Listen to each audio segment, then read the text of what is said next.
Yeah, my name's Steve Smith. I'm a member of the PCC here at Christchurch. I'm also the safeguarding officer, and I've been running the men's breakfast for the last 15 years or so here in Christchurch.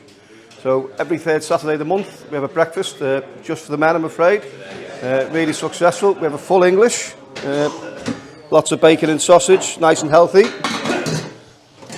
tomatoes and beans, and we've got the black pudding and hash browns, and Les and Bob here are just frying the eggs so they're all nice and fresh, and obviously fresh toast to go with it as well.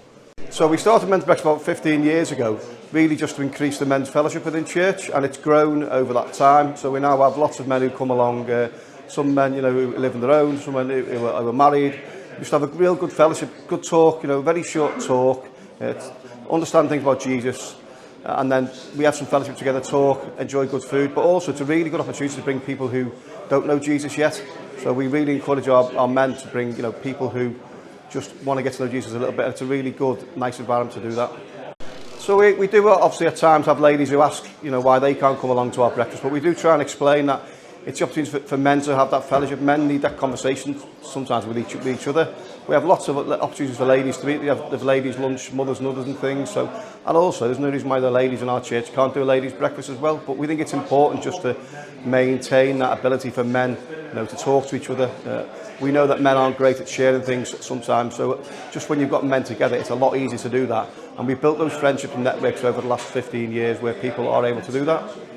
When I put the screws in, it ended halfway, and I couldn't. So I used the pliers to get them out. I had to drill holes in, and then put the screws back in again. So whilst here in Christchurch we actually host the men's breakfast, there's men from around about 5 or 6 different churches on the Wirral who attend. So that's really good. So you get different people come, who different, also from different denominations. I tend to come along because it's nice to interact with people that I don't usually get to interact with. And although I do go to church every Sunday, there's not a lot of time to talk and to enjoy food. Like colleagues just said before, it's a chance to interact with people I don't normally get to speak with outside of a service on a Sunday.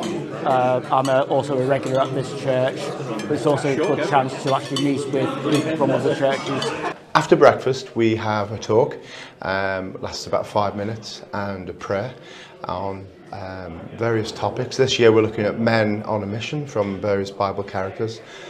Last year we looked at what would Jesus say in terms of to politicians, to events in society, those kind of things. And over the last 20 years we've looked at all kinds of topics. The speakers come from a variety of churches, and it's enjoyed and appreciated because people come back. Yeah, so Ron joined us in October last year, Reverend Ron Iverson.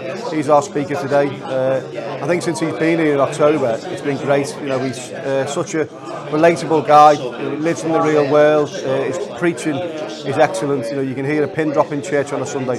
But also, which I think is really important, is that he's quite funny. You sit there, you listen to him, you're having a laugh. It's really good. What do you think about who has been a hero to you in your life? Maybe you've known them, or possibly read, followed. You have to follow these days, don't you? Yeah. Follow people. Know them, read, think, listen.